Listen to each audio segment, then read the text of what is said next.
Hey, what's up guys? This is Nick from Nick Exposed, and on this episode of a very rainy, cold, and kind of gloomy 2-Minute Tuesday, I want to bring to you guys an idea that I've been having going through my own work and having conversations with people, and it's more of a creative exercise that you can bring into your artwork, bring into other people's artwork, and it's going to sound a little crazy, it's going to sound a little weird, but just kind of roll with me here and let me kind of explain myself. But this comes from, I'm going to change my exposure here. It comes from a conversation that I was having with Gabe Anzolini. I'm going to link to him up top here and link to him down below. If you guys aren't following Gabe on Instagram, he's been inspiring me so much. He's putting out straight fire with all of his posts lately, and it's really incredible to see the stuff that he's stepping into as of late. But we were having a conversation about why it is that people, when they stop by a photo on Instagram and they like it and they double tap it and then they go to the comments and they feel so obligated to leave a comment, why oftentimes it's a thumbs up or a good photo or a nice photo or just these very basic surface level comments. Not that those are bad comments by any means, but he's just like, we're both sitting here going like, how can we get more out of people? How can we have greater conversations and more in-depth conversations about the artwork that we're putting out there with others, right? Or other people's artwork that they're putting out there. So I've been trying to engage with Gabe's and then so many others' artwork in a much more deep level, rather than just staying on a, hey, nice shot surface level. The creative exercise that I've been giving myself lately to give myself more language, and I think that that's one of the big things as to why so many people fall into these easy comments, is because we don't always have the language to be able to put towards artwork, to put towards images, to put towards anything like that. And we've talked about this in the past, but specifically what I want to give to you guys today is a creative exercise.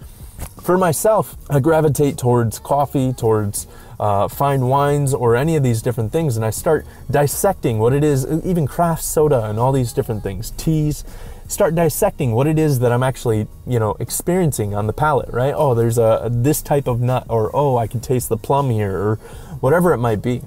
And one of the things that I've been sitting down with my own artwork is, and it sounds so crazy, but it's been a fun exercise, is actually sitting down and going, if I were to describe this photo as a cup of coffee, how would it describe, right? What would be the flavor tonality, right? What's the palette that I'm experiencing with this thing? Or maybe you're into sports. Maybe it's, if I were to describe this photo as a sports play, what would that look like? It could be a bunch of different things. If this photo were a movie, what would it be and why? And I think when we just start getting ourselves thinking in a different way like this, it starts to give us a new language that we can put towards artwork. It gives us a new way of being able to express what it is that we like or that we don't like about an image, about a piece of art, it could even be about literature, right? You read a great book and you start to dissect it of, what did that book taste like? And it's a weird thing to ask, and it makes no sense, but when we force ourselves to ask things that make no sense, we come up with new ideas and we come to new thought processes that we might not have had in the first place. So anyways, I'm going over on all these things, but this is one that I kind of really had to explain because it sounds so weird. But I would really, really love to hear if you guys step into this, what would that look like for you? As you're going forward with your images, maybe take a different approach and take another hobby that you have, right? And you take that hobby and overlay it over your photography, and then you try and describe your photography through that hobby, or maybe your photography or your hobby through the photography. And these different things, these layers of complex questions that we start asking, start to make a whole new way for us to think and look at artwork. So anyways, this one's a super long one.